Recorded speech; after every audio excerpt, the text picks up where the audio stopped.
They walked toward the Roman lines with their hands open. Women, children, the entire civilian population of a city being consumed from the inside by starvation. They weren't attacking. They weren't surrendering as warriors. They were offering themselves as slaves, because slavery meant food, and food meant another day alive. Caesar looked at them and said no.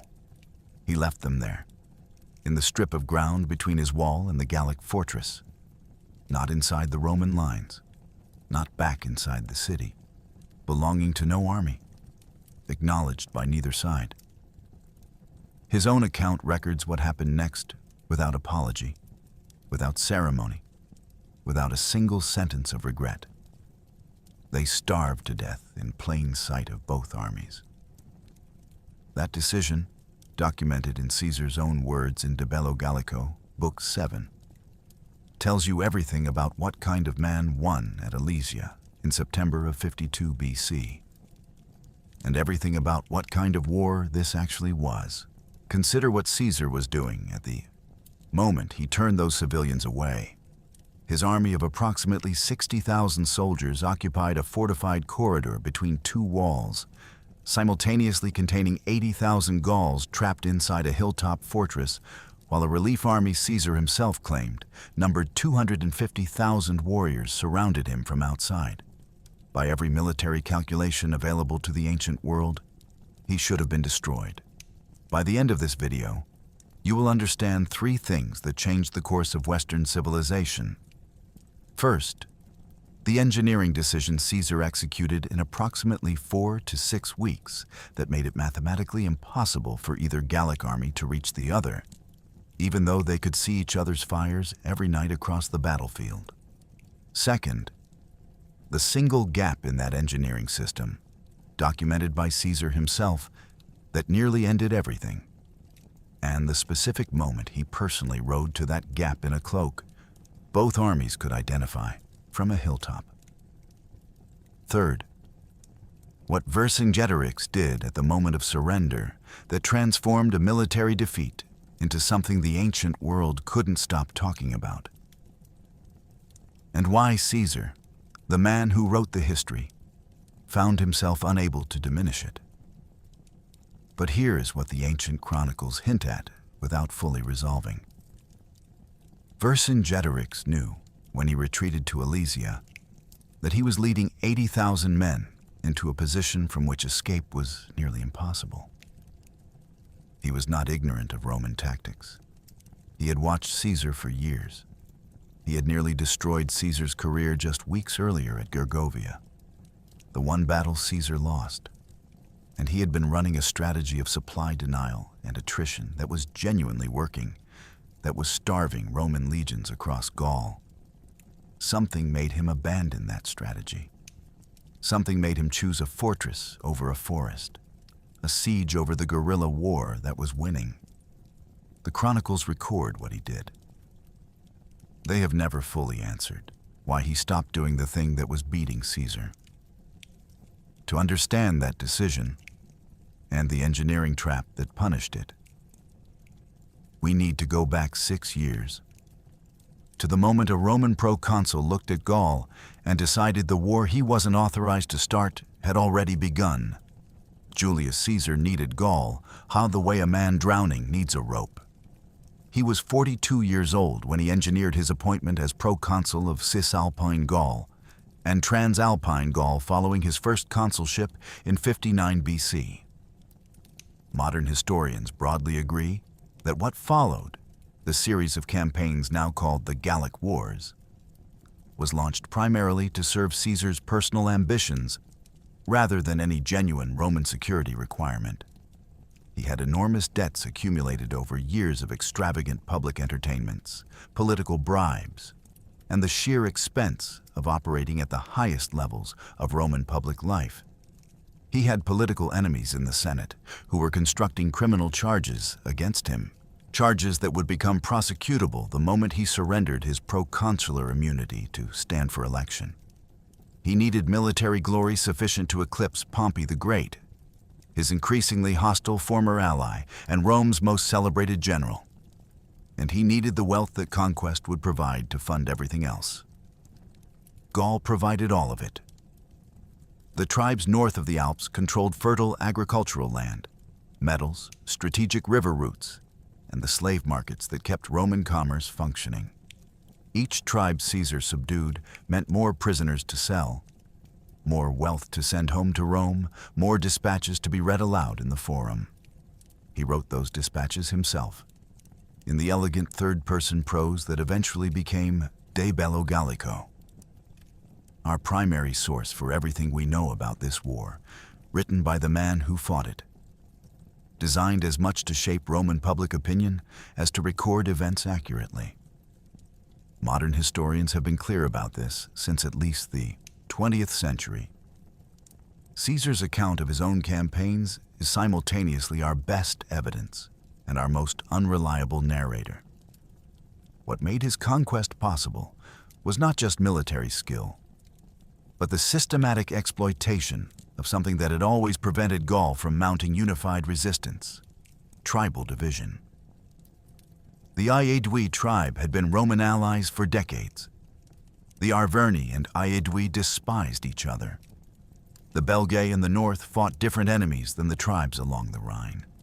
Caesar worked these fractures deliberately, using some Gauls to destroy others, positioning Rome as an arbiter of tribal disputes while quietly absorbing each party to the dispute in turn.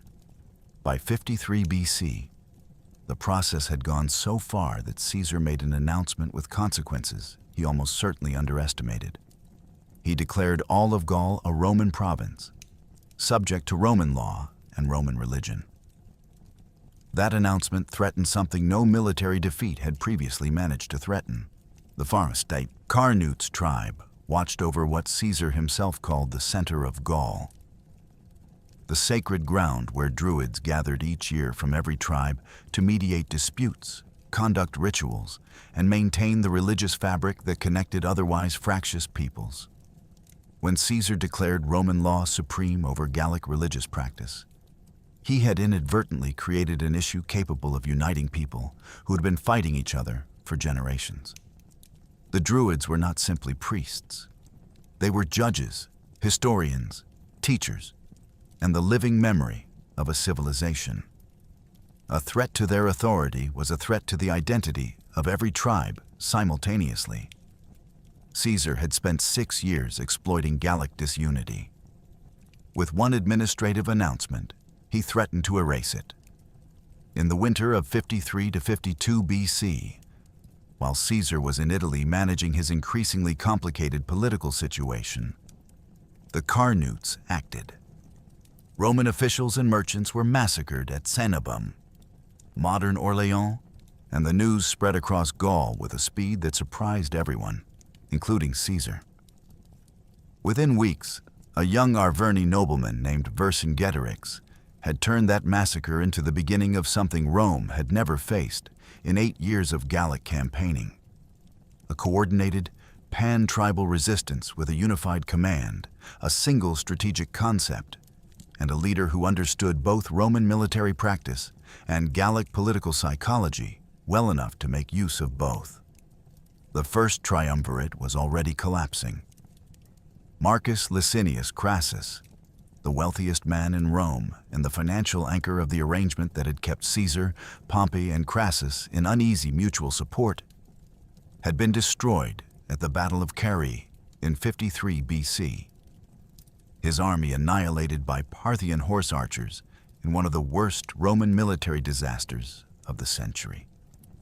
Pompey was in Rome, growing closer to Caesar's enemies in the Senate with each passing month, positioning himself as the defender of legitimate republican order against Caesar's accumulation of unconstitutional power. Caesar was acutely aware that the political competition in Rome operated on its own clock, indifferent to his campaigns in the north.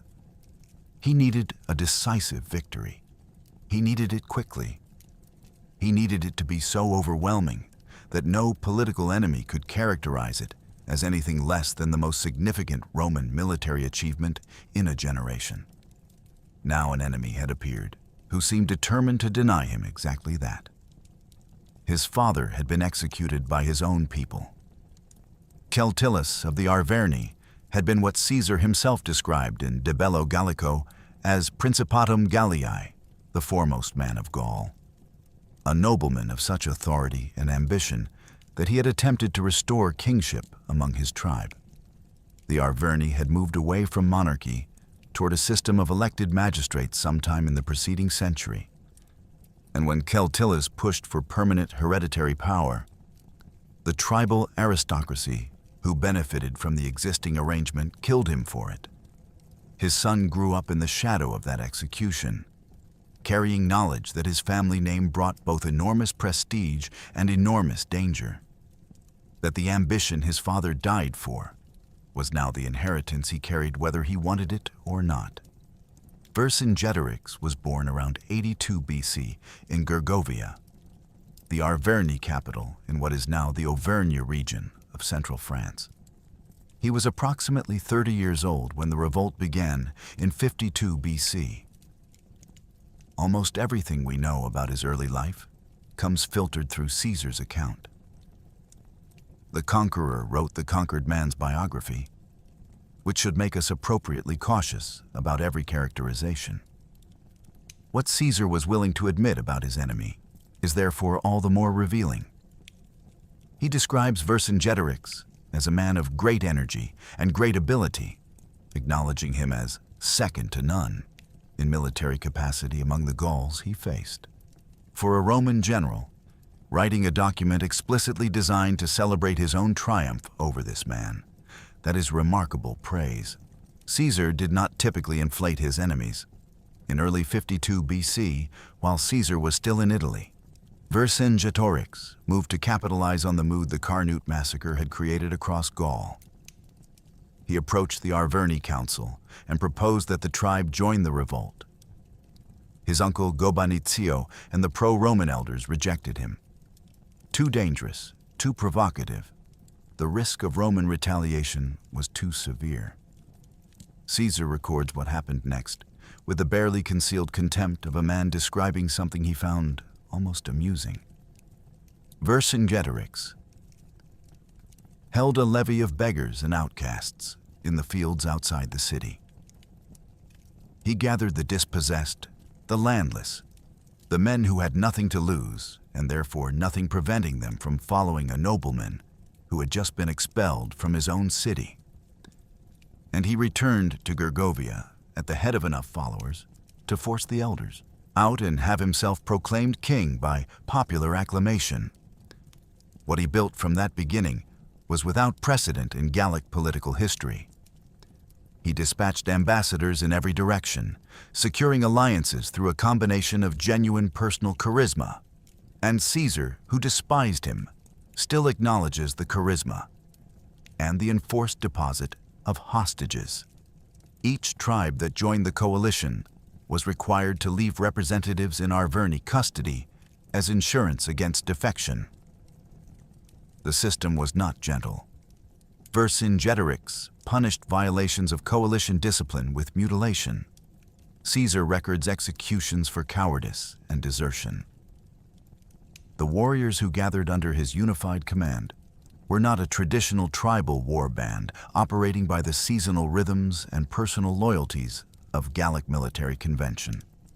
They were, by the standards available to Gaul in 52 BC, something approaching a professional force under centralized command. His strategic concept was sophisticated enough that military historians of the Roman period recognize it as the most dangerous approach any Gallic leader had ever attempted against Rome. Rather than engaging Roman legions in pitched battles, where Roman discipline, equipment, formation fighting, and logistical support held decisive advantages that Gallic courage and numbers could rarely overcome. Vercingetorix built his entire strategy around denying the Romans what they needed to operate in the field. He ordered crops burned in advance of Roman approach. He ordered food stores removed from towns he expected the Romans to occupy. He ordered buildings torched rather than leaving them as shelter for Roman winter quarters. Roman legions that could defeat any Gallic force in direct combat could not feed themselves from a landscape that had been systematically emptied of everything edible. By early 52 BC, Caesar's own dispatches describe an army in constant search of grain, conducting foraging operations under cavalry harassment, fighting not just enemy warriors, but the slow arithmetic of insufficient supply. The strategy was working. Caesar's defeat at Gergovia in the spring of 52 BC stands as the most significant setback of his entire Gallic command. Vercingetorix held his own home plateau against a direct Roman assault. Caesar's account acknowledges 700 legionaries killed and 46 centurions dead, figures that most modern historians treat as understated, since Caesar had strong incentive to minimize the scale of his only major defeat in 9 years of Gallic campaigning. More Gallic tribes joined the coalition after Gergovia. The revolt had momentum, and then Vercingetorix made a decision that, in retrospect, changed everything. Representatives of nearly every Gallic tribe gathered at Bibracte in the spring of 52 BC, and by Caesar's own account, recorded in De Bello Gallico, Book 7, Chapter 63. They elected Vercingetorix supreme commander by unanimous decision. 3 groups were absent: the Remi and the Lingonese, who remained Roman allies throughout the war, and the Treveri, too far north and too occupied with Germanic pressure from across the Rhine to send forces south. Every other major tribe in Gaul committed to the coalition, including, most significantly, the Aedui, Rome's primary Gallic ally, the tribe Caesar had used as his political instrument in Gaul for a decade, the people through whom he had exercised much of his influence over the rest of the country. Even the Aedui came, grudgingly, under pressure, represented by 2 of their leading military men who had until recently been personally loyal to Caesar. The coalition Vercingetorix assembled at Bibracte was not simply a military alliance. It was, as modern historians recognize, the first time in Caesar's experience in Gaul that the endemic tribal rivalries had been subordinated to a common strategic purpose.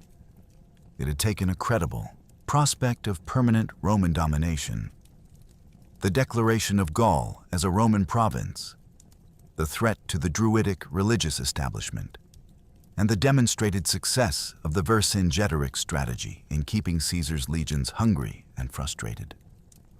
To produce this unity, and even having produced it, the unity was fragile. The Aedui resented Vercingetorix's command. Multiple tribal leaders had their own agendas, their own ambitions, their own calculations about Roman power.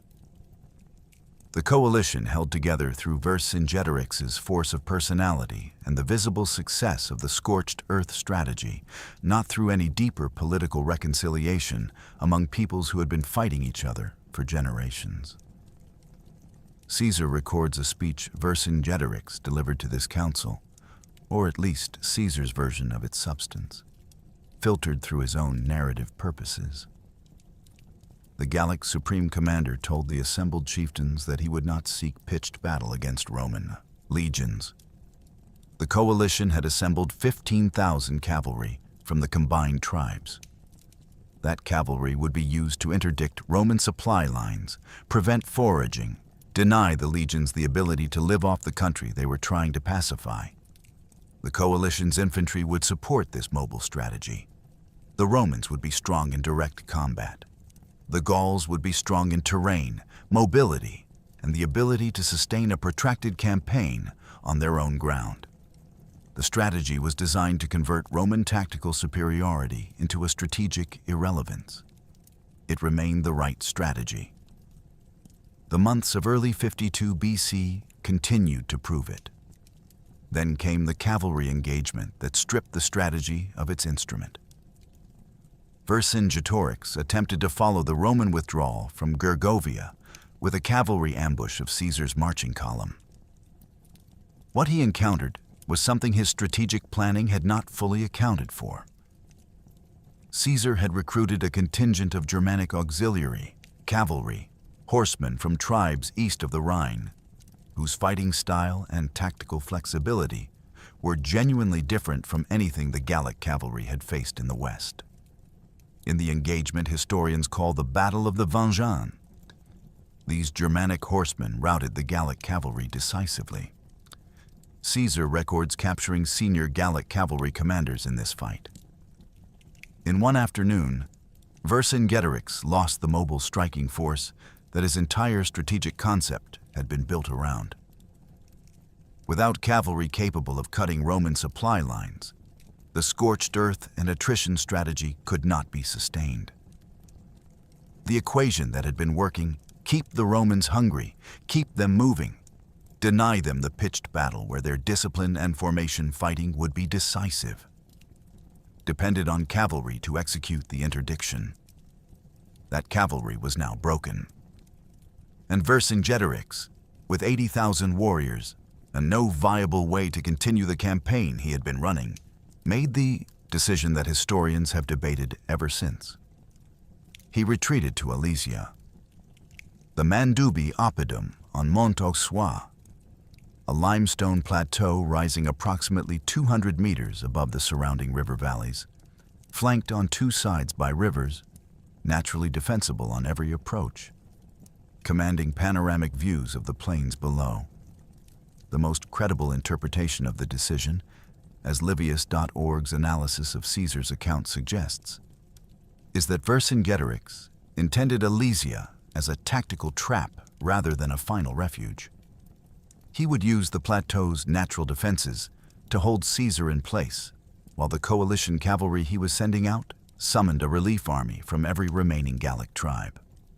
Caesar, caught between 80,000 defenders inside the plateau and a massive relief force outside, would be trapped in the pincer movement Vercingetorix had failed to achieve with cavalry in the open field. The concept was sound.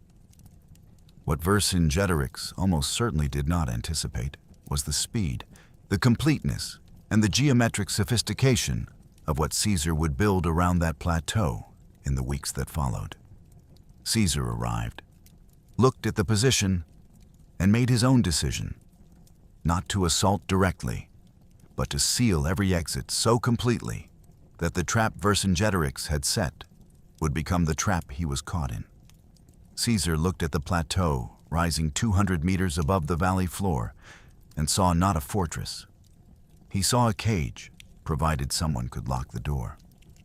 The decision not to assault Alesia directly was the obvious tactical choice. The plateau's natural defenses, combined with 80,000 warriors and existing Gallic ramparts, meant a frontal assault would cost more in Roman lives than the outcome could justify. Caesar had already demonstrated at Gergovia what happened when Roman legions tried to storm a well-defended Gallic hilltop. He would not repeat that experience. The decision to besiege instead was strategically clear. What was not obvious, what had no real precedent in ancient siege warfare at this scale, was the specific system Caesar designed to make the siege absolute. The inner fortification, called the contravallation and facing inward toward Alesia, ran for approximately 15 to 18 kilometers, encircling the entire Mandubi Plateau. Sources vary slightly on the precise measurement. Britannica gives 16.7 kilometers. The Museopark Alesia states 15 kilometers, and Caesar records 11 Roman miles. The variance reflects the difference between Caesar's Roman measurement and modern archaeological survey of the same ground.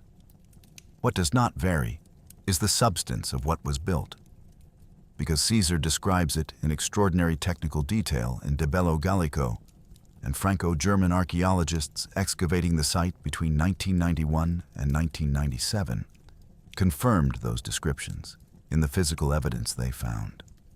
From Caesar's account in Book 7, the first element was a forward ditch 20 Roman feet wide, approximately 6 meters, and 9 feet deep, with perpendicular sides, flooded with water diverted from the Osse and Oseraine rivers wherever the terrain permitted. Behind that flooded anti-cavalry moat came 2 additional dry ditches, each 15 Roman feet wide and equally deep. Behind those came the main rampart, earthwork topped with a timber palisade approximately 12 Roman feet high, reinforced at regular intervals with towers. Roman artillery occupied those towers.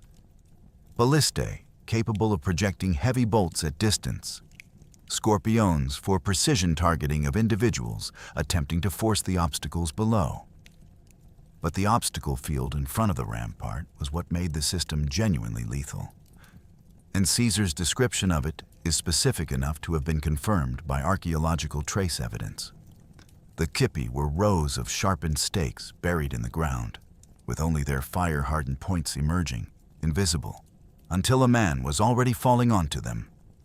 The Lilia, named with Roman dark humor for the lily flowers their arrangement resembled when viewed from above, were concealed pits approximately 3 Roman feet deep, cut with slightly inward-sloping walls and a sharpened stake fixed upright at the bottom, placed in 5 intersecting rows in the quincunx pattern used for orchards.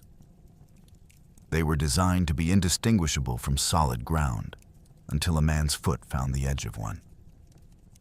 In front of all of these, buried logs with iron hooks fixed to them, the stimuli were intended to grip anything that struck them and prevent it from pulling free. 23 redoubts studded the entire inner line, each manned and each equipped with artillery providing overlapping fields of fire into the obstacle field below. This entire system was built under continuous Gallic attack, Caesar records placing full legions between the construction teams and the Alesian plateau to protect workers from sorties. The garrison was not passive while the walls went up. Cavalry raids disrupted earthwork teams and forced parties to defend themselves rather than dig. The constant threat of a breakout attempt kept Roman infantry committed to a defensive posture even as the engineering teams pushed forward.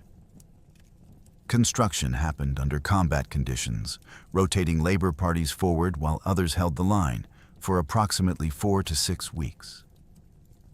Before the inner wall was complete, Vercingetorix made the move Caesar had planned for. Under cover of darkness, through an unfinished section of the contravallation, approximately 12,000 Gallic cavalry rode out into the night. Their orders were to reach every remaining Gallic tribe in the coalition, invoke the obligations of the alliance, and return with an army capable of destroying Caesar from the outside, while the garrison broke out from within. Caesar learned of the escape from captured deserters and immediately ordered the construction of the second wall, because what he had just watched happen made the outer wall not a precaution but a necessity.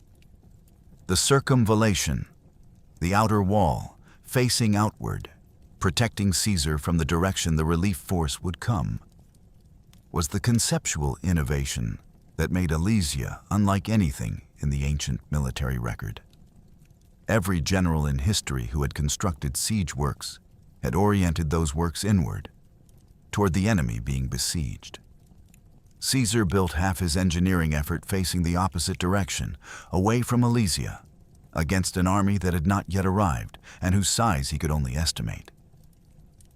The logic was as simple as it was unprecedented in its scale. If the relief force came in the numbers, the coalition could theoretically field 60,000 Romans inside a fortified position would need engineered protection from the outside as urgently as the garrison inside Alesia needed containment from within. Caesar was not gambling on the relief army being small. He was planning for it to be large and designing his position accordingly.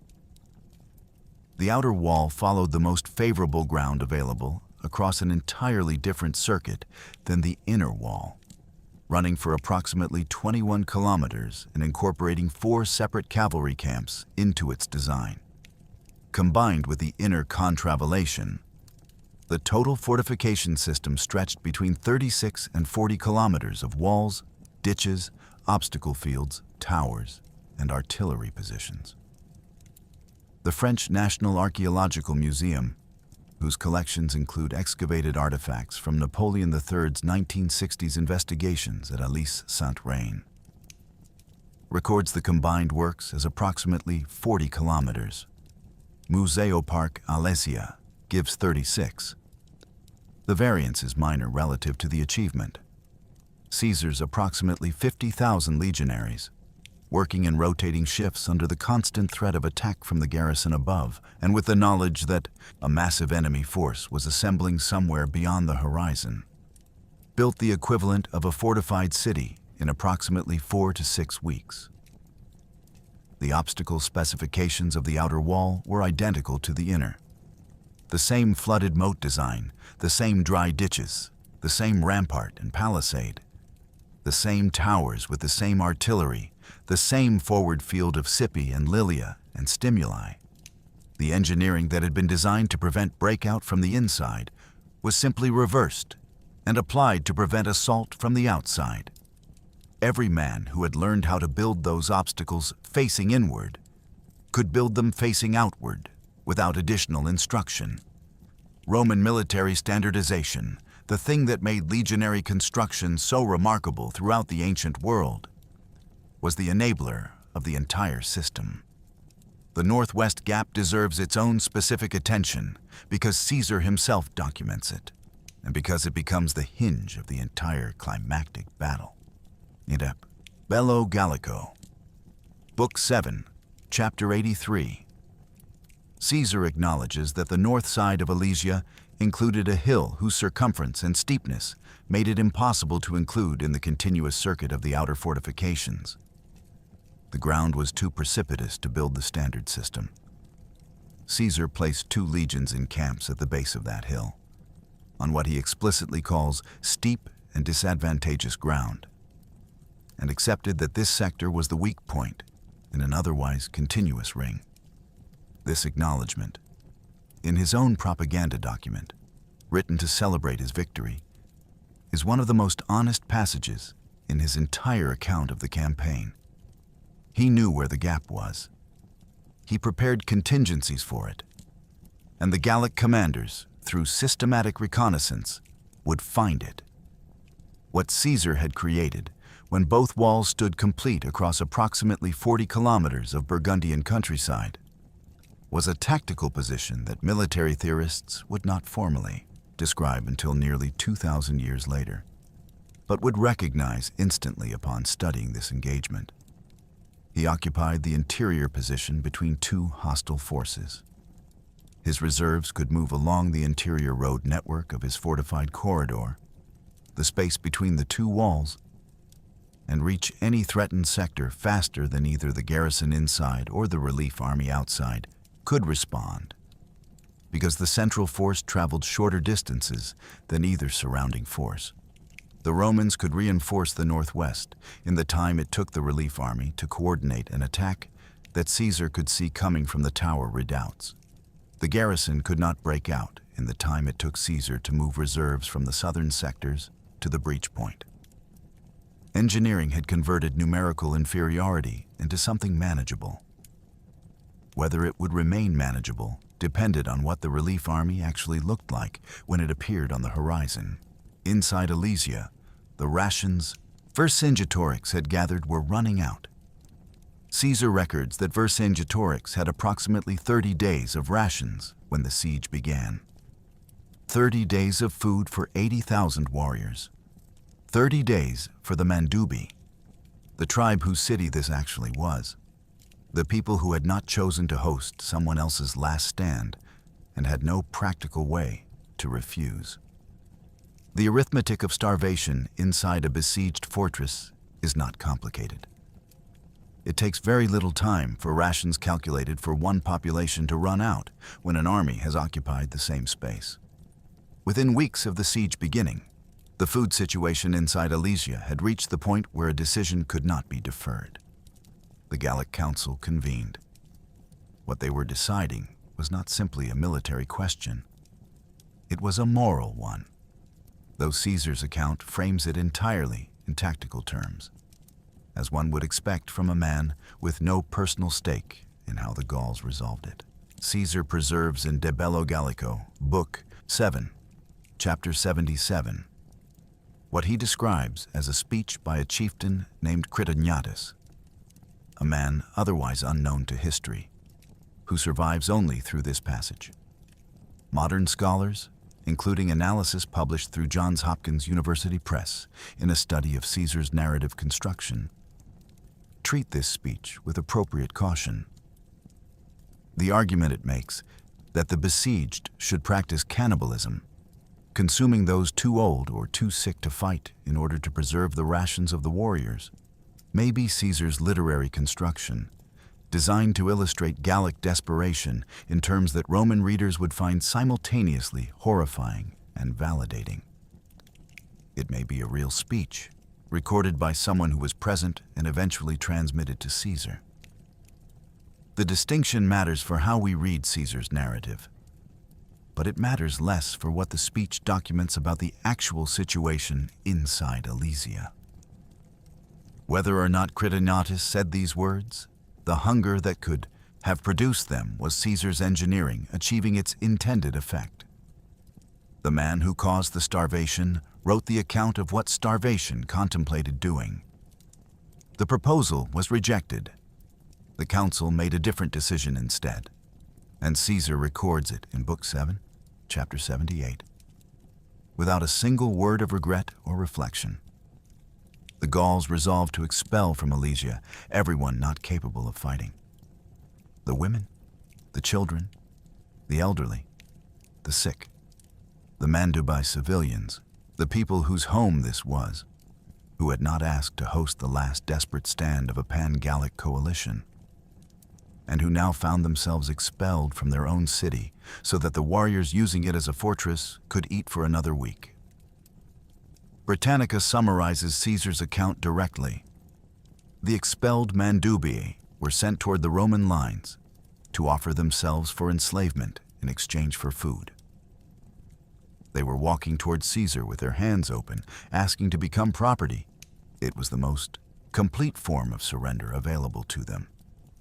The surrender of their freedom in exchange for the guarantee of being fed. Caesar refused them entry into his fortifications. He would not admit them, and he would not allow them to return through the Gallic lines. They were left in the strip of ground between his outer wall and the plateau, neither inside the Roman position, where food existed, nor back inside Alesia, from which they had just been driven. Livius.org, drawing on Caesar's text, records the outcome with the clinical brevity of a scholar paraphrasing a primary source. The citizens of Alesia were expelled. The Romans did not allow them through their lines, and they were caught between the Gallic walls and the Roman ramparts. The Mandubai civilians who died there, mothers, children, grandparents of the tribe whose hilltop had been requisitioned for someone else's military strategy, are among the most completely undocumented casualties of the entire siege. No ancient source gives their number. No account describes who they were or how long it took. Caesar mentions them in a few sentences and then returns to tactical matters. This is the human interior of the engineering achievement that military historians praise. The 40-kilometer dual fortification system that appears in military studies as a masterpiece of Roman engineering contained, at its center, a strip of no man's land where the people who owned the ground died of starvation, because the man who built the walls found their survival an inconvenience to his blockade. The Battle of Alesia was many things. It was not clean. From the hilltop, looking south and east across the Roman fortifications and the valleys beyond, the warriors inside could see fires in the distance that were not Roman campfires. The relief army the cavalry had been sent to summon was assembling. It was coming. The question was whether it would arrive before the food was entirely gone. Caesar claims the Gallic relief force numbered 250,000 infantry and 8,000 cavalry. This figure, from De Bello Gallico, Book 7, is almost certainly an exaggeration, and it is important to say so plainly before proceeding, because Caesar had every political incentive to inflate it. He was writing dispatches that were read aloud in the Forum Romanum. A triumph over 250,000 was a moment for the history books. A triumph over 80,000 was merely impressive. Roman politics ran on the currency of military reputation, and numbers were that currency's denominator. Modern historians who have analyzed the coalition's tribal contributions, the logistics of feeding and moving such a force across hundreds of kilometers of Gallic countryside, and the terrain around Alesia that would have had to accommodate them generally conclude that a figure between 50,000 and 150,000 is more credible. The German military historian Hans Delbrück, applying rigorous logistical analysis to Caesar's account in the early 20th century, estimated the relief army at approximately 50,000, and considered even that potentially generous. Battlefield Travels, drawing on multiple modern assessments, suggests 100,000 to 150,000 as the plausible working range. Even at the conservative end of those modern estimates, the situation Caesar faced was genuinely existential. Approximately 60,000 Romans occupied a fortified corridor between two walls, containing approximately 80,000 Gauls on the inside, while fighting somewhere between 50,000 and 150,000 more on the outside. The total Gallic force, by any credible calculation, was between 2.5 and 3.5 times Caesar's strength. And those forces were pressing from both directions simultaneously, able to coordinate their timing even if they could not communicate directly, while Caesar's reserves were finite and his fortifications, however impressive, required men to defend them. The Pan-Gallic Council appointed 4 commanders over the relief army, and all 4 matter to what follows. Commius of the Atrebates is the most historically interesting. He had been Caesar's personal ambassador to Britain during the campaigns of 55 and 54 BC. A Gallic nobleman Caesar trusted sufficiently to use as a diplomatic intermediary with tribes that had never dealt with Rome before. He had switched sides after witnessing enough of Rome's treatment of Gaul to draw conclusions about where things were heading. He was now leading the most significant attempt in the history of the Gallic Wars to destroy the man who had trusted him. Viridomarus and Eporedorix represented the Aedui, Rome's former primary allies in Gaul. Their presence in the relief army's command structure was a measure of how completely Caesar's province declaration had alienated even his most reliable partners. And Vercingetorix, the 4th commander, was Vercingetorix's cousin, the man who would lead the assault that nearly ended everything. The relief force took up position approximately 1 mile from Caesar's outer wall. According to Britannica's synthesis of Caesar's account, when the army arrived and became visible from the surrounding hills, Vercingetorix and the garrison could see them from the hilltop of Alesia. The elevation that made the plateau such an effective defensive position now gave the starving men inside a clear view of what had come for them. They began immediately preparing for a coordinated breakout attempt. The plan was logical and nearly successful. The relief force would assault the outer wall, while Vercingetorix simultaneously drove his garrison against the inner wall. Caesar's legions, spread across 40 kilometers of fortification, would be fighting on 2 fronts simultaneously. If either assault succeeded in breaching its wall, the interior corridor would be compromised. If both succeeded at once, the Roman forces caught between them would be destroyed. The plan recognized Caesar's fundamental vulnerability. It required coordination across a barrier that prevented direct communication. And it required identifying the specific point in Caesar's 40 kilometers of fortification where the outer wall was weakest, where enough concentrated force could overwhelm the defenders before Caesar's interior lines allowed him to reinforce in time. 3 days of preliminary fighting provided the answer. The battle for Alesia began not with a decisive assault, but with methodical reconnaissance conducted at the cost of lives on both sides. The first major engagement, which Livius.org dates by modern calendar conversion to approximately August 30th of 52 BC, was a cavalry fight on the plain west of Alesia, the area now called Les Lomes. The relief army's horsemen swept toward the Roman outer fortifications, probing for weaknesses in the system, testing the response time of Caesar's cavalry reserves inside the corridor. Caesar claims in his account that his men won this engagement. Livius.org's careful analysis of all available ancient sources notes something Caesar cannot deny. Despite claiming victory, the relief force maintained its position outside the walls. The cavalry fight was inconclusive at best. What it accomplished for the Gauls was their primary objective. Their scouts had an entire day in close proximity to the outer circumvallation, examining its construction and identifying anomalies in its continuity.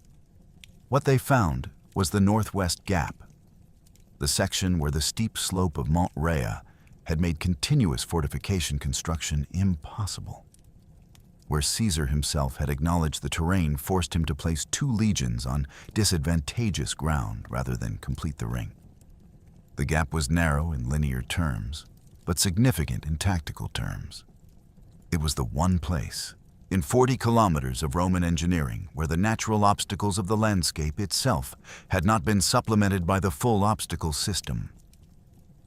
If a large enough force could be concentrated at that point and attacked downhill before Caesar's interior reserves could respond, the outer wall could be breached. The second day brought further preparation rather than a major assault. Livius.org's synthesis of ancient accounts, drawing on sources beyond Caesar's own text, records that Mark Antony distinguished himself in a secondary engagement during the evening of the second day. This claim should be understood as coming from reconstructions that draw on multiple ancient sources rather than Caesar's direct narrative, and is probably accurate in substance, if not in every detail. What is certain from Caesar's own account is that the Gallic commanders spent the second day in deliberate planning rather than premature assault, processing the intelligence about the Northwest Gap and developing the operational concept that would be executed on the third day. The night assault came at the transition from the second to the third day of fighting.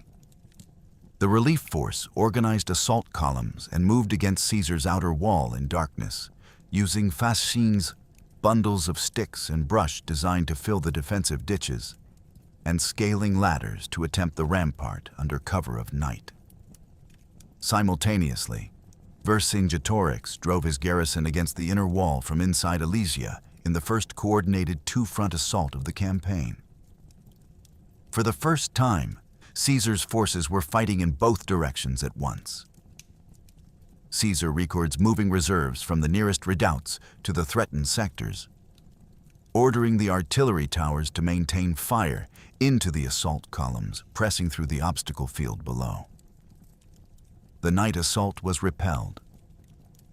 The Roman fortification system, designed specifically for exactly this kind of sustained pressure, held its first comprehensive test. The obstacle layers, the flooded moat, the dry ditches, the concealed pits, the sharpened stakes, extracted casualties from the assault columns throughout their approach. Vercingetorix's simultaneous sortie was pushed back as well. Both sides withdrew to their positions before dawn. The Gallic commanders now had operational intelligence that made the final plan possible. They knew the Northwest Gap was accessible. They knew the Roman interior response was rapid but finite. And they understood that a sufficiently concentrated assault on that specific sector, timed precisely with the garrison's maximum effort sortie, could overwhelm both Roman walls before Caesar could transfer enough reserves to prevent it. Vercingetorix received the assault mission. He was given his strike force, told when to march, told when to attack, and told what the diversionary assault at the main line would look like. The night march began before dawn on what Livius.org identifies as the morning of September 3rd. In the hours before dawn on September 3rd, Vercingetorix led his column away from the main Gallic camp in darkness and silence, away from the sight lines of Roman sentries watching the main fortification line, toward the reverse slope of the steep hill that had created the northwest gap. Caesar's own account in De Bello Gallico, Book 7, Chapter 83, documents what the Romans inside the fortified corridor could not see. A force of warriors. Whether Caesar's 60,000 or the more conservative modern estimate of approximately 30,000. Executing a night march to a concealed position from which they would attack downhill through the one sector of Roman engineering that terrain had refused to complete. The range of estimates for this force matters because it affects how we assess what Caesar's defenders were facing in the decisive hour. Even at 30,000, attacking a sector held by 2 Roman legions, approximately 8 to 10,000 men on difficult ground. The local numerical ratio was catastrophic for the defenders. At Caesar's 60,000, it was simply impossible by any conventional military calculus. The tactical sophistication of the Gallic plan reflects the quality of the command Vercingetorix had assembled. The use of night movement to achieve concealment from Roman tower sentries, the selection of the specific gap that days of reconnaissance had identified. The 3-part coordinated timing designed explicitly to prevent Caesar from exploiting his interior lines advantage. This was operational planning of a quality that Roman writers who depicted Gauls as brave but undisciplined warriors had no framework to acknowledge. Vercingetorix had built something genuinely different from a traditional tribal warband. The Gallic relief army's final assault reflected that difference. Vercingetorix's men reached the reverse slope of Mont Rea, the hill above the northwest gap, and stopped. Caesar records in Chapter 83 that they rested there through the remainder of the night and through the morning, waiting for noon. Not before noon. Not at dawn when the attack might catch the Romans unaware, but before the full diversionary assault was in place. At noon, the diversionary attack at the main line would go forward first, drawing Caesar's attention and his available reserves southward. Then, Vercingetorix would bring the strike force over the hill from the north, attacking downhill through the gap while the defenders there faced maximum pressure, and Roman reserves were committed on the opposite side of the corridor. Inside Alesia, Vercingetorix had spent the night preparing. World History Encyclopedia, drawing on Caesar's account. Records that he ordered an all-out assault on the Roman inner line, committing the last cavalry and infantry reserves that remained capable of offensive action after weeks of starvation. The men inside the plateau had been watching their food disappear for weeks. They had expelled their own civilian population rather than share what remained. They had watched 2 previous coordinated assaults fail against Roman engineering and Roman artillery. This was the moment the entire strategic concept had been designed to create. Both Gallic armies, attacking simultaneously, one from outside the outer wall and one from inside the inner wall, forcing Caesar to fight in 2 directions at once, with reserves already depleted from the preceding days of fighting. Caesar's dispositions when the assault began reflect his understanding of exactly where the danger would come from. He deployed Titus Labienus, his most experienced and capable senior officer, the man the Livius.org translation of Caesar's account calls his most trusted lieutenant, with 6 cohorts to the northwest sector, with specific instructions to hold the position if possible, and to fight his way out only if absolutely necessary. He sent additional officers with additional cohorts to other threatened sectors around both walls. He maintained a central reserve with what remained of his uncommitted forces. 4 cohorts and cavalry. 4 cohorts, approximately 2,000 men. After all the commitments to all the sectors around 40 kilometers of fortification, after the preliminary fighting of the preceding days, the general commanding 60,000 soldiers inside the most sophisticated siege works in the ancient world had 2,000 men he had not yet sent somewhere. If the plan held, if Labienus could hold the northwest, if the inner wall could hold against Vercingetorix's sortie, those 4 cohorts might not be needed. If the plan broke, those 4 cohorts and the cavalry that accompanied them were everything Caesar had left to change the outcome. At noon, Vercingetorix brought his men over the hill. Everything happened at once. Vercingetorix's force came down the hill through the northwest gap, attacking downhill with the momentum of men who had been waiting since before dawn for this specific moment.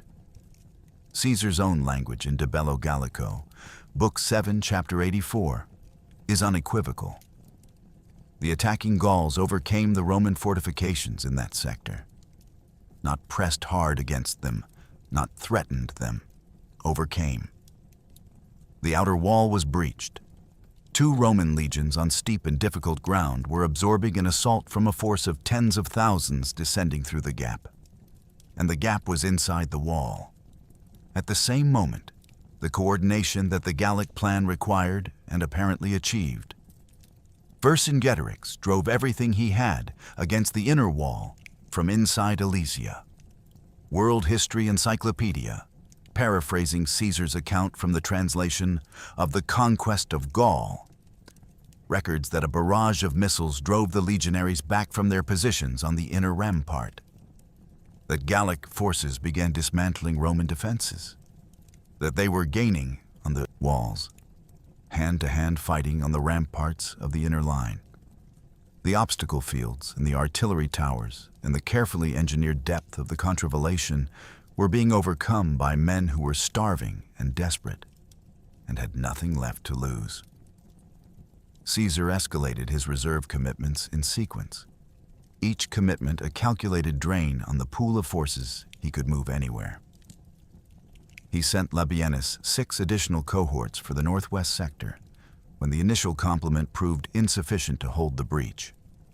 When the situation continued to deteriorate, he sent Decimus Brutus with 6 more cohorts. Then Gaius Fabius with 7 additional cohorts to reinforce the inner wall against Vercingetorix's sortie. Each dispatch was a considered judgment, enough to hold the position, not more than the situation could justify. Each dispatch reduced what remained available at the center. Then the message arrived from Labienus. Caesar records it himself in De Bello Gallico, Book 7, Chapter 87. And what happens grammatically at this moment is historically significant. For 7 books of his Commentarii, Caesar has written about himself in the 3rd person. Caesar observed, Caesar ordered, Caesar determined. He has maintained the literary distance of a general narrating his own campaign as though describing a colleague's actions. At this moment, under the maximum pressure of his entire military career, the 3rd person collapses. Labienus sent messengers, Caesar writes, to tell me what the situation required. The shift from Caesar to me, scholars have noted it, and it is worth noting here, represents something breaking in the careful literary construction. Whatever interpretation one places on it, the message it carried was unambiguous. Labienus, who had fought beside Caesar for years, who had commanded independently against the Belgae and the Treveri and half a dozen other campaigns, who was not a man given to unnecessary alarm, Labienus was telling him the northwest line was breaking and that he needed to know what to do next. Caesar had 4 cohorts and cavalry, his last uncommitted reserve. If he sent them to the northwest and the inner wall collapsed, there was nothing left anywhere. If he held them and the northwest collapsed completely, Vercingetorix would be inside the Roman corridor with nothing between his force and the legions defending the inner wall from Vercingetorix. There was no option that preserved both positions. There was only one direction in which 4 cohorts and cavalry could determine the outcome, rather than delay the inevitable. Caesar committed them to the northwest, and he led them himself. Caesar rode to the northwest gap himself, leading 4 cohorts of infantry and a contingent of cavalry, wearing the distinctive commander's cloak, the paludamentum, that both armies had learned to identify as marking where the Roman general was standing on any section of the line. His own account in De Bello Gallico, Book 7, Chapter 88, still in the first person he had slipped into when reading Labienus's message, describes what happened when he arrived. The Gallic forces attacking from the high ground had a view of the lower slopes. They could see the cavalry squadrons and the cohorts moving toward them.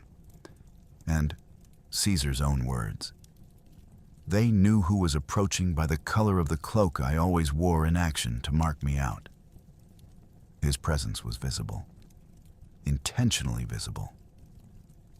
The cloak was a deliberate command device designed to make the general identifiable to his own troops from a distance, functioning on a battlefield without radio or telephone, as a real-time indicator of where command attention was being directed.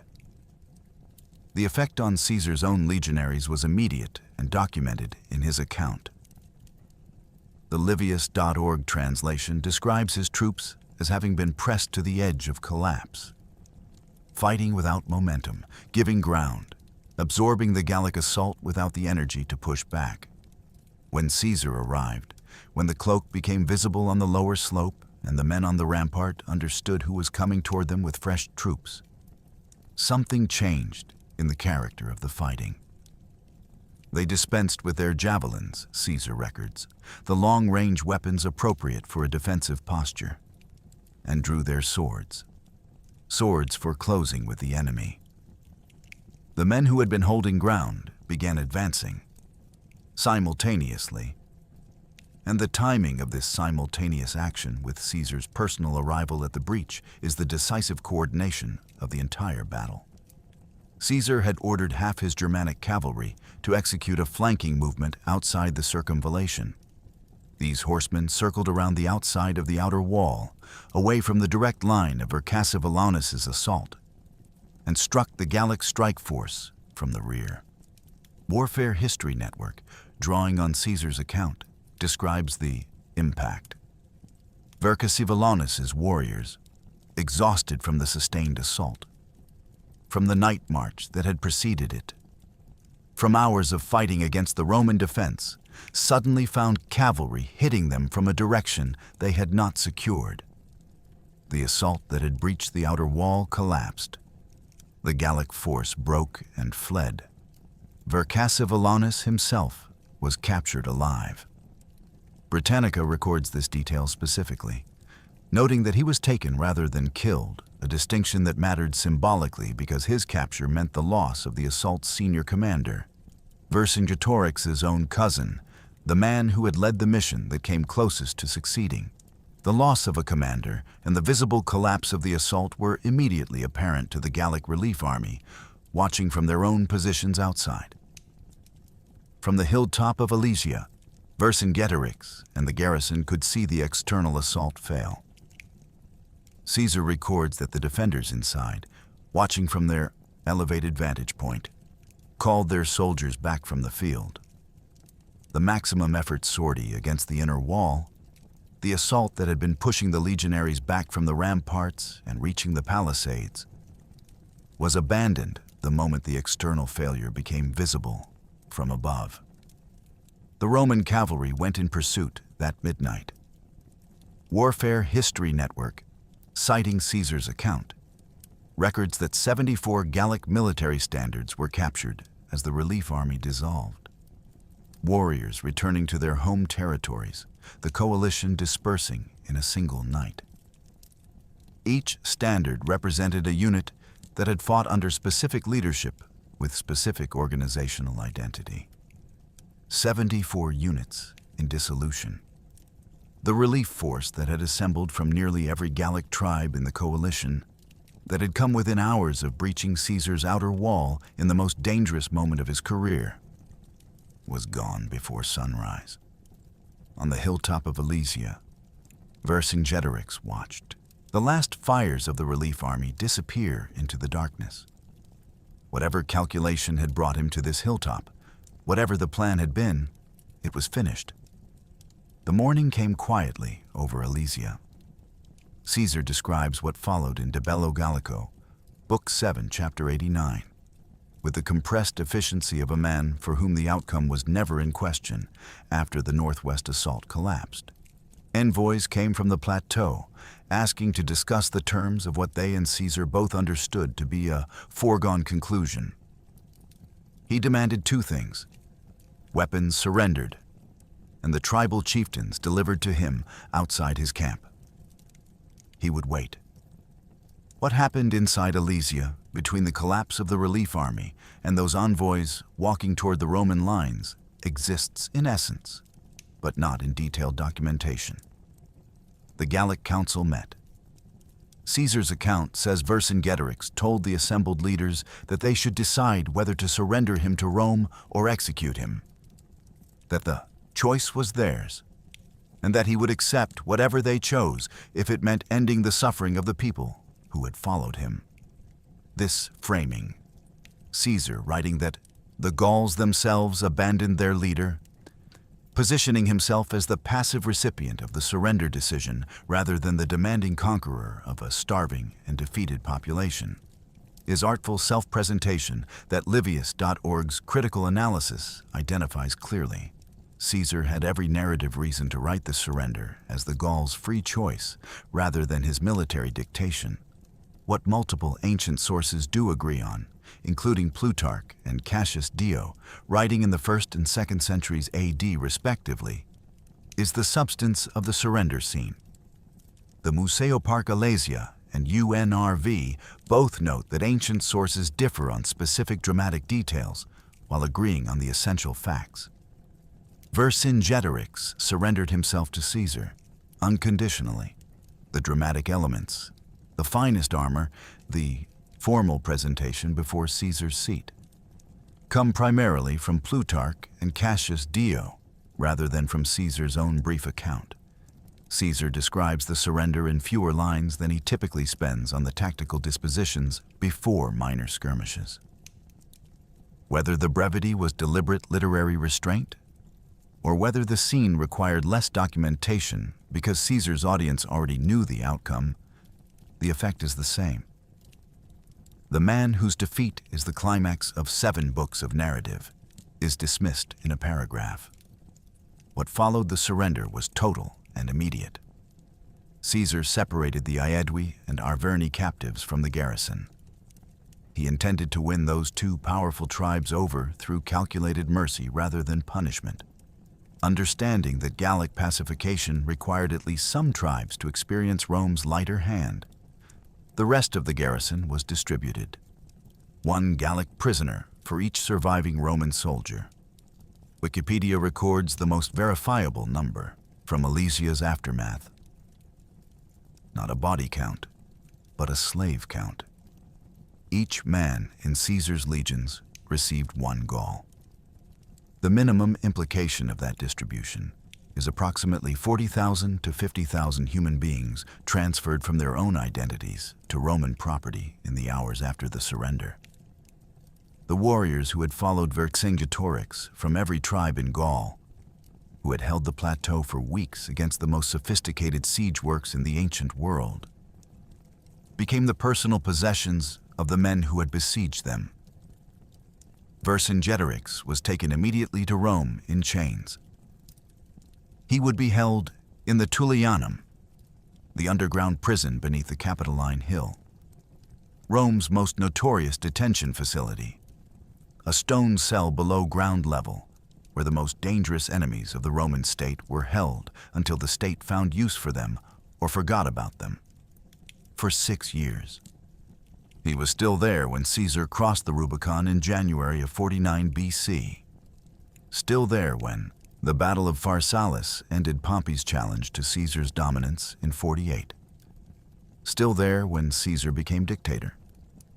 He was finally executed in 46 BC, strangled in the traditional Roman manner for foreign leaders at the conclusion of Caesar's four-part triumph parade.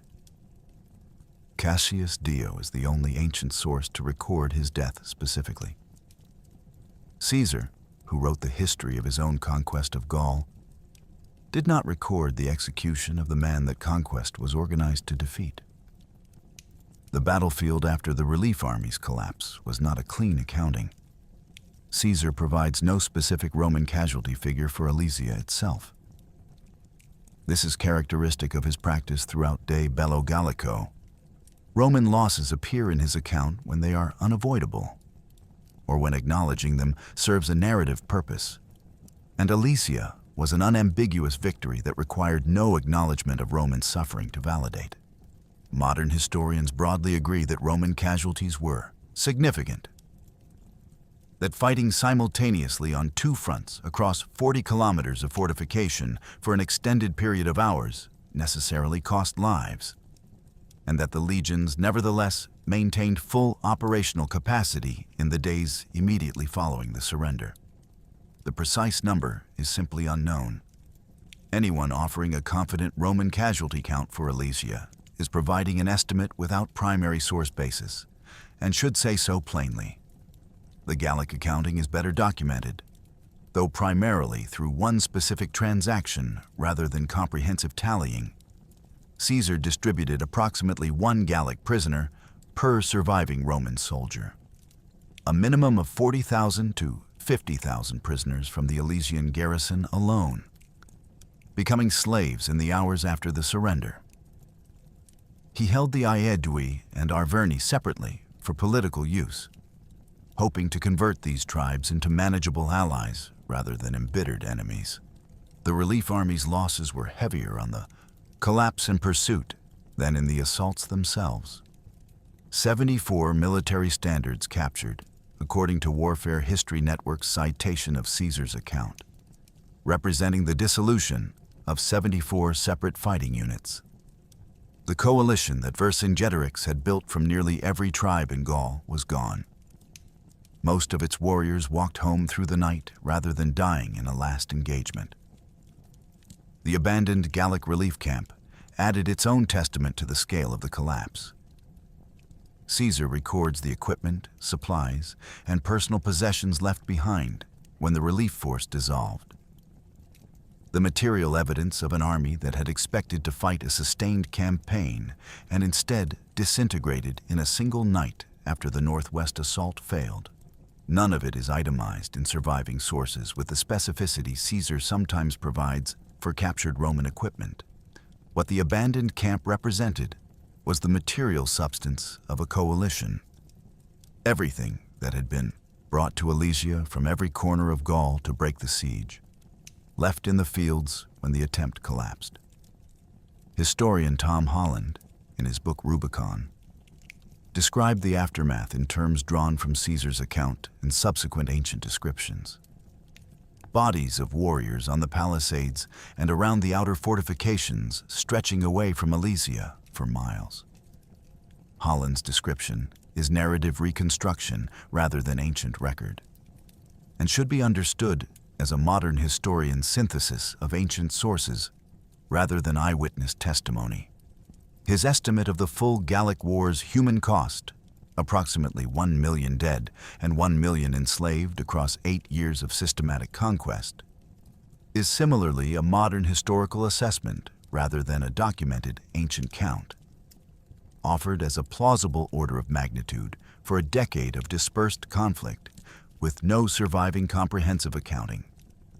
The last detail Caesar records for the siege of Alesia is its human mathematics. He gave 1 captive to each of his surviving soldiers as a reward. In Britannica's summary of his account, that is the final sentence of his treatment of the most significant military operation of his career. The engineering that military historians study, the tactical genius of the interior lines, the personal intervention in the Red Cloak at the Northwest Gap. All of it ends with 40,000 human beings becoming property. That is what Alesia looked like in September of 52 BC. Caesar needed Alesia to be the end of the Gallic problem. His enemies in Rome needed it to be the beginning of his political destruction. The Senate had been watching Caesar's accumulation of power, wealth, and military reputation. With a combination of envy and genuine constitutional alarm for 6 years. He had arrived in Gaul with 4 legions.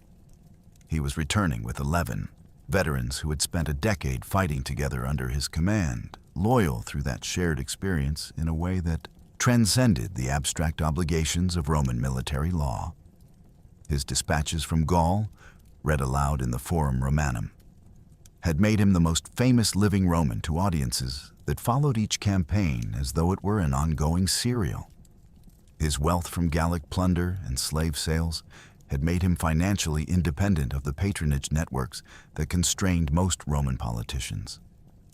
And his military reputation, culminating in the achievement at Alesia, had placed him in a category alongside Pompey, alongside the great generals of the previous century, that made any political rival appear diminished by comparison. The Senate's response was to use every procedural mechanism available to dismantle that advantage before Caesar could deploy it. The instrument was deceptively simple. Caesar could not stand for the consulship while retaining his military command, because Roman law prohibited commanders from crossing the Pomerium, the sacred boundary of Rome itself, at the head of their armies. To seek election, he had to surrender his command. The moment he surrendered his command, his proconsular immunity evaporated, and the criminal charges his enemies had been preparing became prosecutable. He requested permission to stand for office in absentia, retaining his command until election. The Senate refused. The Military History Fandom Wiki records the direct consequence plainly. The refusal of the Roman Senate to allow Caesar a triumph for his victory in the Gallic Wars contributed directly to the Roman Civil War of 49 to 45 BC. The man who had won the greatest Roman military victory in a generation was denied formal recognition and handed a legal ultimatum that amounted to a choice between surrender and civil war. He chose civil war. In January of 49 BC, Caesar led Legio XIII across the Rubicon, the small river in northern Italy that marked the legal boundary between a general's permitted authority and the violation of Roman constitutional order. He crossed it. The civil war that followed consumed Rome for 4 years, ended with the death of the Republic as a functioning institution, and eventually produced the empire under Augustus. Paul K. Davis, in his work 100 Decisive Battles, assessed the chain of consequence directly. Caesar's victory at Alesia established Roman dominance in Gaul for the next 500 years, and simultaneously created the rivalry with the Roman government that led to his invasion of the Italian peninsula. The connection between 1 September in 52 BC and the January morning 3 years later that ended the Republic runs through everything Caesar accumulated at Alesia. The army, the reputation, the wealth, and the political position that made the Senate more afraid of him than he was of them. Alesia did not cause the civil war in any simple mechanical sense, but it provided every element that made the civil war Caesar's to win rather than the Senate's. Vercingetorix waited in the Tullianum through all of it. Through the Rubicon crossing, through Pharsalus, through Pompey's death in Egypt, through Caesar's 3 consecutive dictatorships. He was executed in 46 BC, paraded through the streets of Rome in chains during the 4-part triumph that Caesar finally held after years of civil war, delayed it. He had been a prisoner for 6 years. The triumph he died after had been earned at a siege that ended in the autumn of 52 BC. Between those 2 dates, the Roman Republic had effectively ended, and the path to empire had been cleared. in significant part by the political consequences of the battle that had made him a prisoner in the first place. 2 years after his execution, Caesar was stabbed 23 times on the Senate floor. The world Alesia created outlasted everyone who fought there. Gaul before Caesar was not the forest of savage tribes that Roman propaganda required it to be, and honest history requires acknowledging what was lost alongside what was built. The La Tène culture, the archaeological designation for the Iron Age civilization of Gaul in the 1st century BC, was sophisticated in ways that Roman writers had reason to understate, and modern archaeology has confirmed. Gallic craftsmen produced metalwork of a quality that Roman consumers paid premium prices for. The Oppida, fortified hilltop towns like Alesia itself, functioned as genuine urban centers, some supporting populations of tens of thousands, connected by road networks and organized around professional craft production, commercial exchange, and the complex political structures of tribal aristocracies that had developed over centuries. The Druids who presided over Gallic religious and legal life were not witch doctors performing blood rituals in sacred groves, though Roman propaganda was often content to let that impression stand. They were an educated priestly and scholarly class who served as judges, historians, teachers, and mediators, whose oral tradition preserved centuries of accumulated knowledge about law, cosmology, medicine, and the natural world. When Caesar's conquest was complete, that tradition, entirely oral, entirely dependent on the continuity of living practitioners, was effectively destroyed. Mopping up operations continued through 50 BC, 2 years after Alesia, with scattered resistance requiring ongoing military attention across regions that had not directly participated in the siege. Adrian Goldsworthy, one of the most thorough modern historians of Roman military operations, assessed the aftermath of the coalition's defeat. Virtually all the tribes involved in the revolt capitulated after Alesia. Gaul would not be formally organized as Roman provinces until the reign of Augustus in 27 BC, and isolated Celtic resistance continued in some areas until at least 70 AD. But the organized, comprehensive resistance that Vercingetorix had assembled and that had come within hours of destroying Caesar, the kind of resistance that could threaten a Roman army in open battle, ended at Alesia.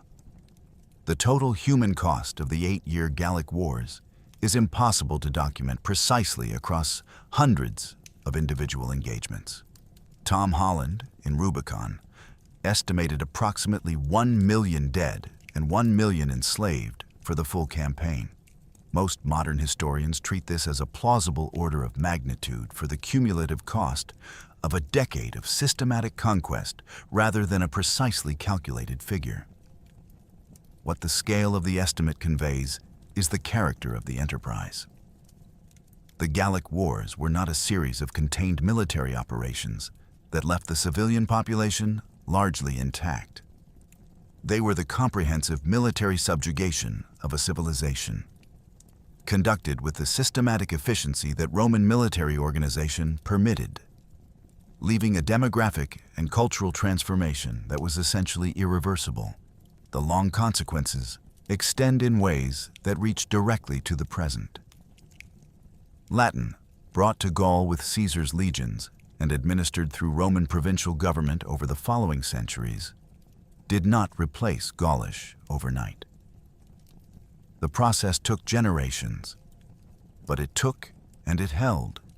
And by the early medieval period, the spoken language of what had been Gaul was a derivative of Latin that linguists call Gallo-Romance.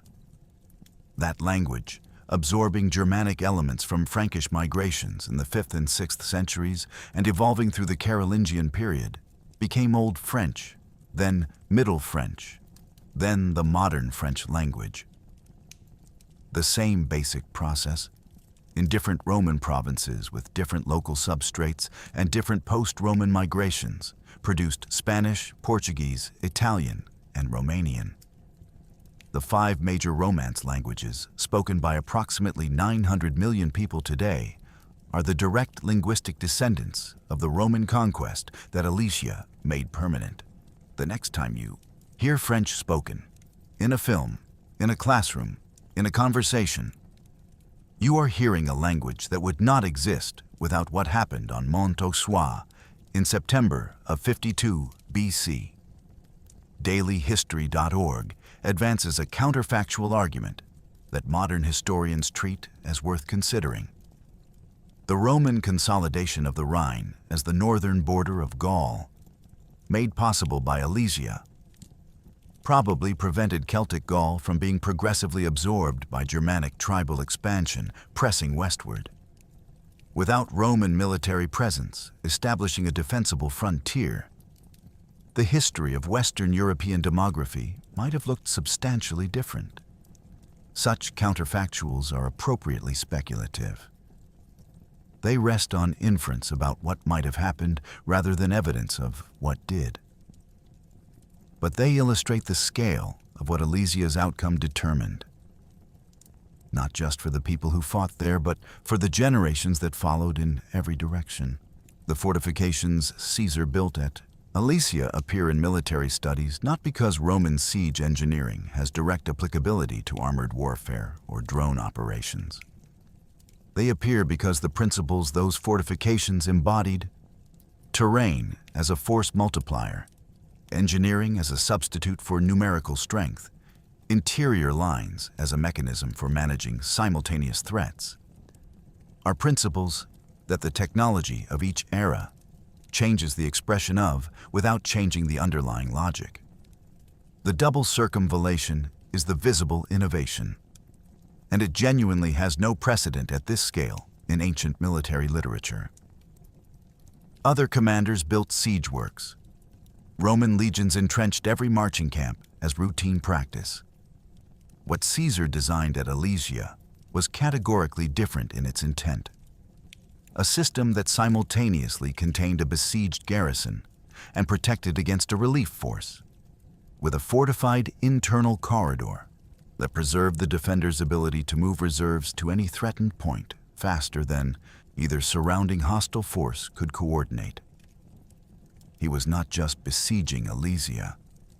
He was controlling the entire operational context in which the siege took place, using engineering to convert his numerical inferiority from a vulnerability into something manageable.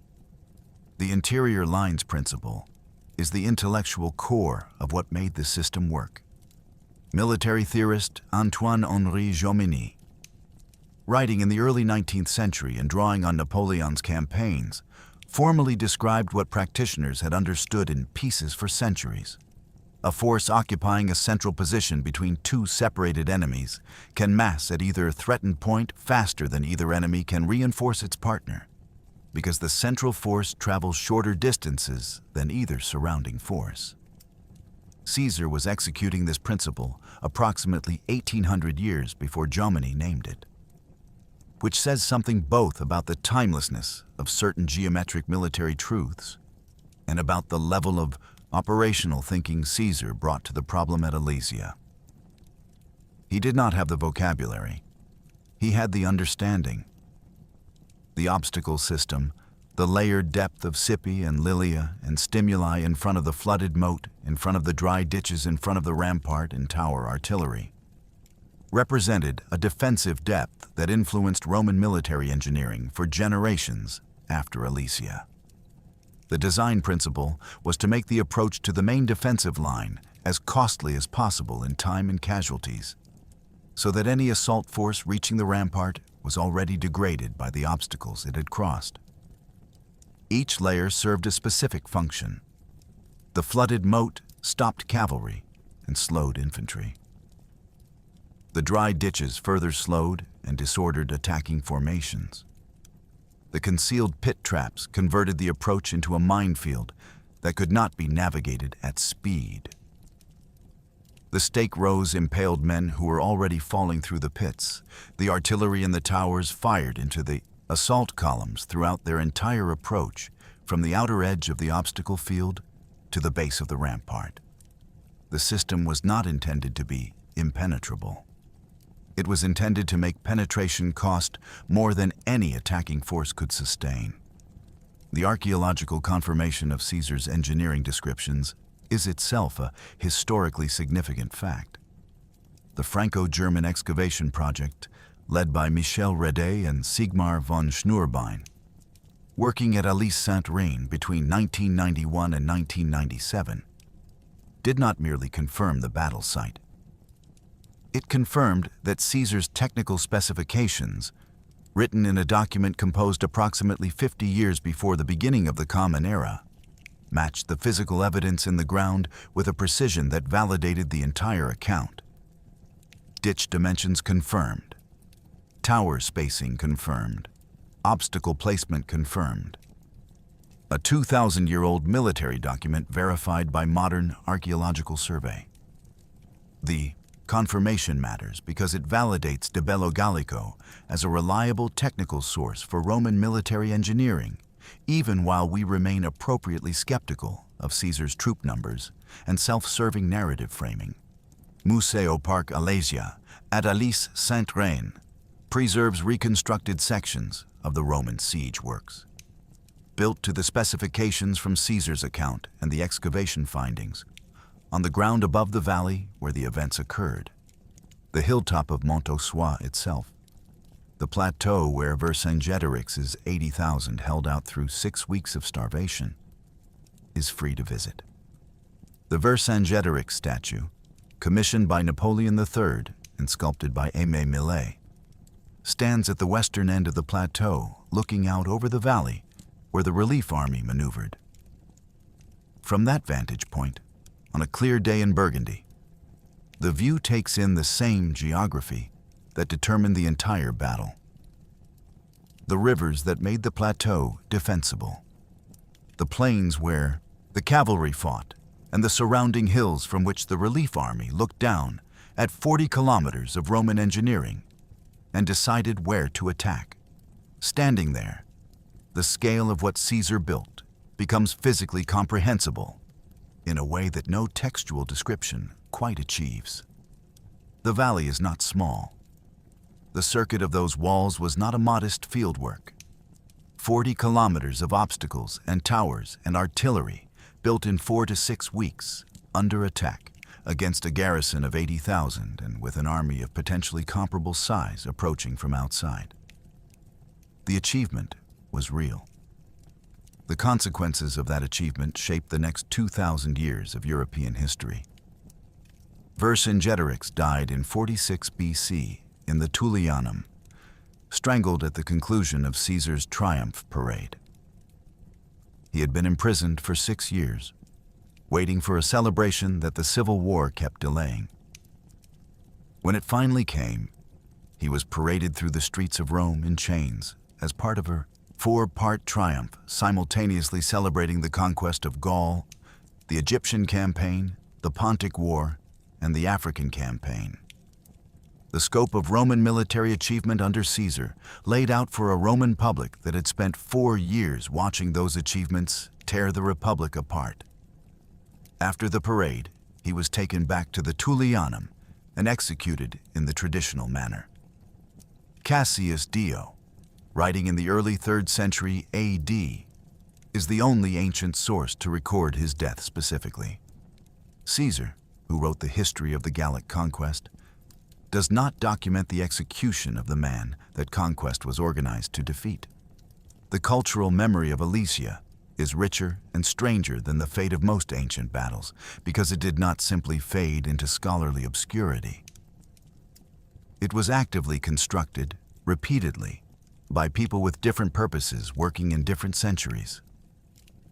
For the Romans, the triumph of 46 BC was the official narrative closure. Gaul was conquered, resistance was ended. The proconsul's military career was vindicated. Caesar used the proceeds of Gallic plunder to build the Forum Iulium, the first of the great imperial fora that would eventually transform the center of Rome. The architectural transformation of the city was partly funded by the enslavement of Gauls. The material legacy of Alesia was embedded in the stone of Rome itself, visible in structures that outlasted Caesar by centuries. For medieval and early modern European scholarship, the battle existed primarily as a Latin text. De Bello Gallico was one of the foundational prose works of Latin education for more than 1,000 years. Studied in monasteries, cathedral schools, and universities as a model of clear expository writing. Its tactical content secondary to its grammatical utility as a teaching text. Generations of European students learned to construct Latin sentences through Caesar's account of campaigns against people those students had no particular reason to think about as anything other than the objects of a grammar exercise. Vercingetorix appears in those texts as an opponent, accurately named, ultimately defeated, structurally necessary to Caesar's narrative. The 19th century transformed this. Napoleon III, Emperor of France, in power through a coup and in need of historical legitimacy that his own career could not provide, became personally invested in Alesia as a site of French national origin. He was writing a biography of Caesar and found in Vercingetorix something his political imagination required. A proto-French hero, a man who had united a fractious people against a foreign invader, whose defeat had been heroic rather than shameful, whose cause connected the French nation to something ancient and noble. He funded the archaeological excavations at Alesia that confirmed the battle site. He commissioned the monumental Vercingetorix statue, and Aimé Millet, the sculptor, incorporated into the bronze face something of Napoleon III's own features, an emperor giving a defeated barbarian king his own countenance, a 19th century ruler laying personal claim to a 1st century BC warrior's legacy. The statue stands today above the valley where it all happened, its face a reminder that history gets used by whoever comes after it. The first Frenchman myth, Vercingetorix as the founding figure of French national identity, is historically untenable and culturally unshakable.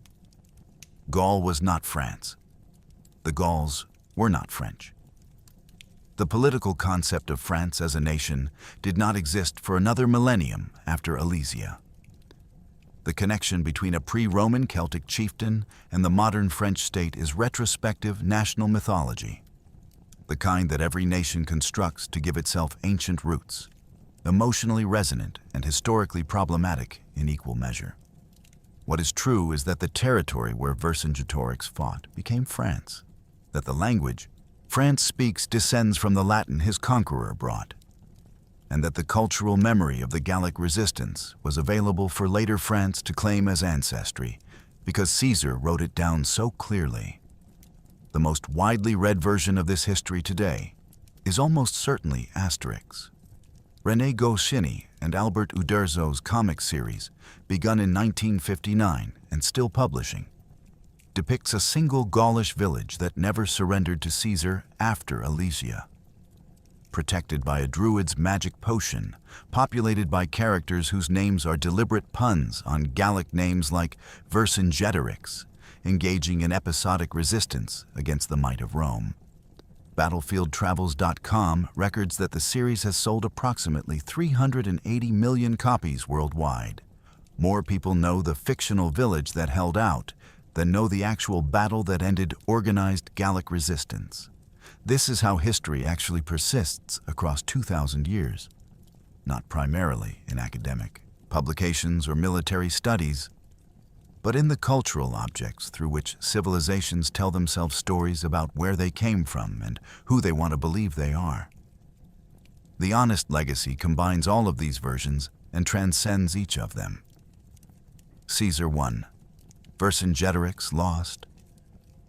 The civilization that Vercingetorix was attempting to preserve was absorbed, transformed, and in most of its specific forms, destroyed. The language his people spoke was replaced within a few centuries. The religious practices his father's generation had maintained were suppressed and eventually outlawed. The political structures that organized Gallic life disappeared into Roman provincial administration.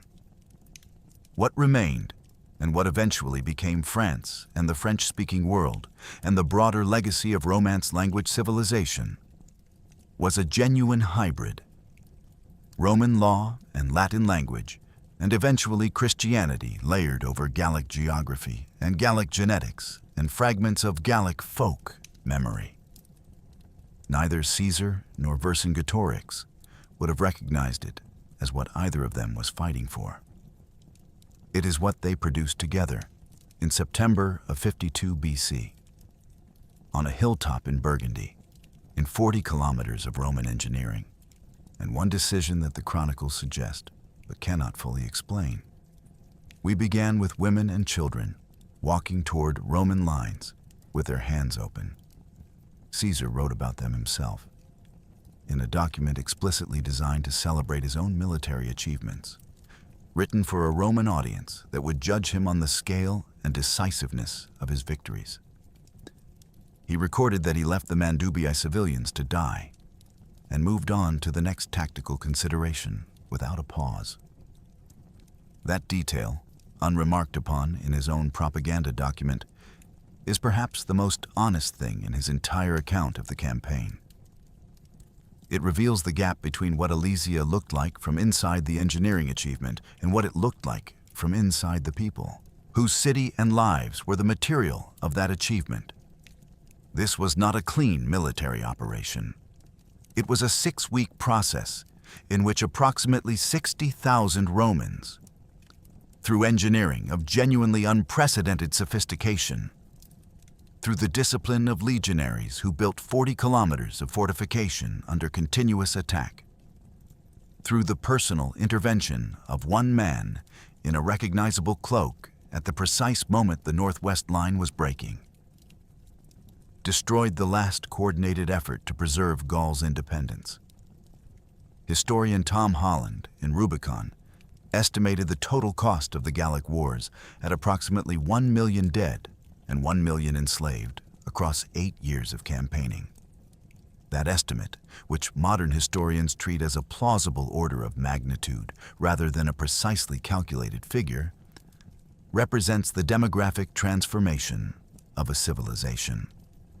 The Latin culture, sophisticated, wealthy, producing craftwork and political organization and religious scholarship that Rome's propaganda had every reason to understate, ceased to exist as an independent thing. What replaced it, over centuries of Roman provincial administration and linguistic absorption, was something genuinely new. We are the inheritors of that new thing. We should hold both truths simultaneously and honestly. The engineering at Alesia was extraordinary, confirmed in physical detail by Franco-German excavations nearly 2,000 years after the fact. The interior lines principle Caesar executed at the Northwest Gap, moving his last committed reserve to the decisive point at the decisive moment, arriving in a cloak that both armies recognized, with cavalry flanking simultaneously from outside the wall, is documented in his own first-person account and proven by the outcome. The Red Cloak, the Germanic cavalry flanking movement, Vercingetorix captured alive, 74 standards taken. These things happened. They are sourced from the primary, account that archaeology has validated, and they are genuinely remarkable examples of military command under maximum pressure. And Vercingetorix was remarkable. The son of a murdered king who gathered beggars and outcasts from the fields outside his own city and built from them the most comprehensive coalition of Gallic tribes any Roman general had faced, who designed the correct strategic answer to Roman military superiority, supply denial, attrition, terrain exploitation, and implemented it well enough to nearly destroy Caesar's career at Gergovia, who chose a fortress, for reasons the chronicles suggest, without fully resolving, and spent the following weeks watching Caesar seal every possibility of escape with mathematical completeness, who offered himself in exchange for the people who had followed him. whatever the precise accuracy of Caesar's artful account of that council meeting, and then spent 6 years in underground darkness waiting for the Roman state to find a moment to execute him publicly. His father was killed for trying to unite Gaul. He died for having done it, 6 years after he stopped fighting. The trenches Caesar dug have long since returned to farmland. The Lilia filled with earth and time. The ramparts washed away through 20 centuries of Burgundian weather.